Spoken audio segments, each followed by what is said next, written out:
You know, the amazing man Gandhi. I've read so many books on him, watched documentaries on him, and I think he's probably one of the most influential teachers in our lives. I think he can be compared with just about everyone who's walked this earth and made a difference in this earth. But there's one thing that I remember, stories about Gandhi that I remember that are so profound and have always stayed with me, and they've actually helped me immensely in life, especially shattering the concept of codependency. You know, Gandhi was one of the most independent persons that ever walked this earth.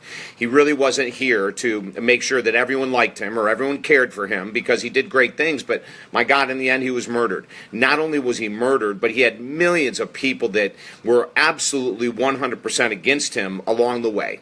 So what makes this man so profound? What's that makes this man so incredible? And why do I try to practice some of the things that he teaches us? Now, not all of those, because that would mean I'm Gandhi-like, and I'm not quite there. I'm not in that category. But here's the most important lesson I ever learned from Gandhi: that you can believe in something 125, 150, 200% and be wrong, and admit you're wrong, and totally switch to the other side and be at peace with yourself. Now, I want you to think about that. That takes an amazing amount of vulnerability, an incredible amount of humility. It takes so much to be able to go, oh my gosh, what I used to believe and what I taught with all kinds of enthusiasm and what I spoke about with all kinds of enthusiasm was wrong. And now I believe the opposite is true. I'm following his path right now. And I remember one of the stories that Gandhi said was that he, at one point in his career, told the Indian nation to take up arms and to fight alongside the British for any dissenters in that country. Isn't that amazing? Because, of course, we know Gandhi as being nonviolent and doesn't believe in guns or weapons of any kind. I mean, oh my Lord, in their peaceful demonstrations, they had all these followers of Gandhi that would walk right into the British batons, be struck down, be killed without any resistance whatsoever. But at one point, he didn't believe that. At one point, he used to tell the Indian nation, take up your arms, work alongside our brothers, the British.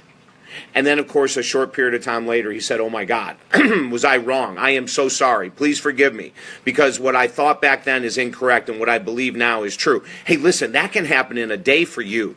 And for me, it could happen in a week. It could happen in a month. It could be 20 years of believing and teaching something that you believe in so much, and then all of a sudden one day you wake up and you go, oh my God, I was wrong.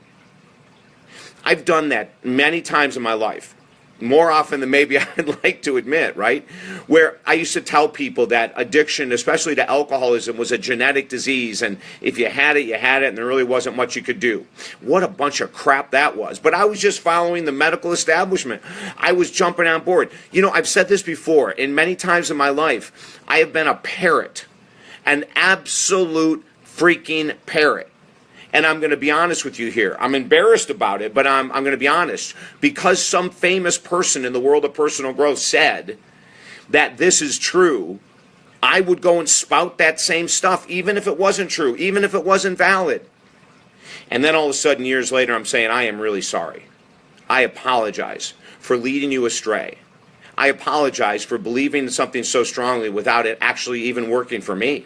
Isn't that fascinating? How many times do you do that? Can you be humble enough to raise your hand and go, oh my God, I'm doing that right now? Just because some big important celebrity or big important superstar in the world of personal growth believes in X, I'm going to believe in X. You know, when we came out with our latest book, Positive Thinking Will Never Change Your Life, but this book will, it went to #1 bestseller. And the funny thing is that up until 1996, all the stuff I wrote in that book that I don't believe in anymore, I used to teach. I can go back to the early 80s and speaking in front of 5,000 people on a regular basis and telling them whatever they believe they can achieve. And I believed it. I was wrong. I was absolutely wrong. I used to tell people up until 1996 that your thoughts do become things and you can attract the most incredible stuff in your life by thinking. And now I realize I was wrong. If that happens, it's a miracle. But for most of us struggling, you can think positive crap all you want all day long, and it's not going to change a damn thing until you change the action and become disciplined in doing something radically different. In the book, we have hundreds of stories. 6 New York Times best-selling authors share their story in my book, Exposing the Myth of Positive Thinking. So when I think of Gandhi and I think of the strength and the vulnerability he had, I never thought that I'd be trying to walk in his shoes. I never thought I'd be apologizing to you, to the nation, to the world. I used to travel internationally, God, 40 weeks a year, speaking things that now I don't believe are true. And I do apologize for that. Could you say I was doing the best that I could at that moment? Yeah, if you want to, but I'd rather just say I was wrong. I'd rather say, you know what?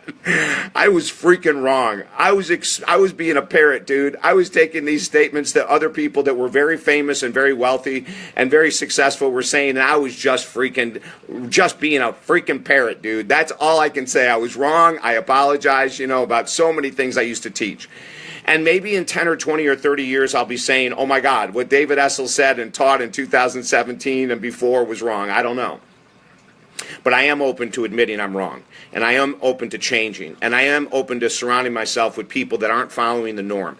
I got a call the other day from a guy that listened to my radio show I was a host on, talking about the myth of positive thinking and how The Secret and the Law of Attraction, they're about 20% correct, about 80% incorrect. They're filling our brains with fantasy and illusion.